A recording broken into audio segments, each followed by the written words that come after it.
हरे कृष्ण। नमस्कार बंधुरा, गोपालेर रान्नाघरे आमि रूपा।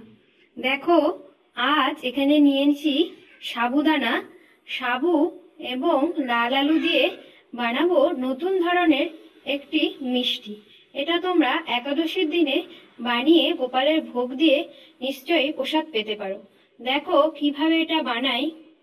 प्रथमे साबुगुलोके गुঁড়ো करे निलाम, लाल आलूगुलोके सेদ্ধ करे निয়েছি। এবার দেখো সেদ্ধ করে আলুগুলোকে আমি হাতের সাহায্যে ভেঙে নিচ্ছি। এবার এর মধ্যে গুঁড়ো করে নেওয়া সাবুগুলো ভালো করে মেখে নেব।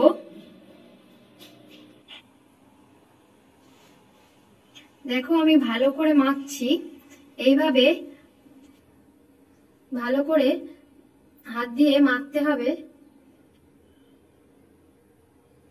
অল্প একটু যদি মনে হয় জল দেওয়ার প্রয়োজন একটু জল দিতে পারো।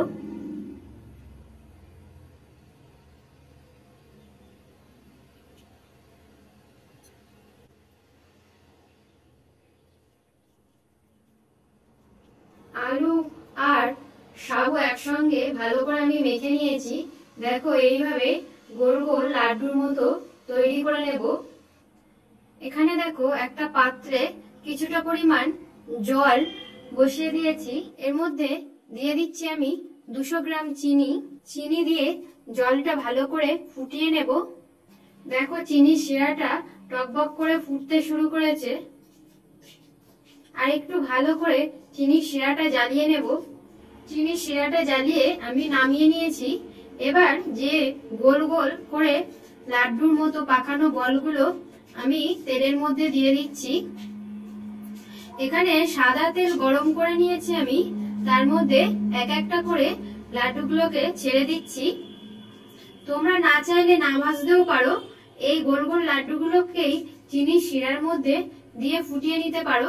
তাহলে বেশি সফট এবং নরম হবে। সেটা আমার মনে হয় খেতে আরো বেশি ভালো হবে। আমি একটু তেলে ভেজে নিচ্ছি, কারণ একটু লাল লাল দেখতে হবে, তার জন্য আমি তেলে ভেজে নিচ্ছি। দেখো এইটা ভাজার সময় একটু দূর থেকে নাড়বে, না হলে ওটা ফাটতে পারে। অনেক সময় তেল ছিটে গায়ে লাগতে পারে। একটু দূর থেকে নাড়াচাড়া করবে। খুব বেশি ভাজবো না, আমি এখানে হালকা করে ভেজে নেব। একাদশীর দিনে অনেক সময় মিষ্টি খাওয়ার ইচ্ছা হলে এইভাবে তোমরা বানিয়ে খেতে পারো। দোকান থেকে মিষ্টি খেতে গেলে অনেক সময় আটা ময়দার ছোঁয়াছুঁয়ি থাকে, অনেকে নিতে পারে না। তার জন্য সাবুদানা দিয়ে এইভাবে মিষ্টি অবশ্যই বানাতে পারো। দেখো খুব বেশি লাল করব না। এবার একটা পাত্রে আমরা তুলে নেব। দেখো কালারটা কত সুন্দর লাগছে ভাজার পর। ঠিক এইরকম লাল লাল করে আমি সবগুলোকেই ভেজে নিচ্ছি। এবার দেখো চিনির শিরা যেটা ফুটতে শুরু করেছিল সেটাতেই আমি কিছুটা এলাচ ফাটিয়ে দিয়ে দিচ্ছি। দেখো এরকম টকবক করে যখন ফুটবে চিনির শিরাটা, তার মধ্যে বলগুলো দিয়ে দেব।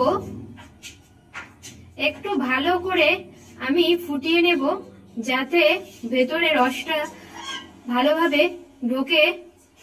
এই সাবুদানার বলগুলো ভাজার কারণে গলে যাবে না।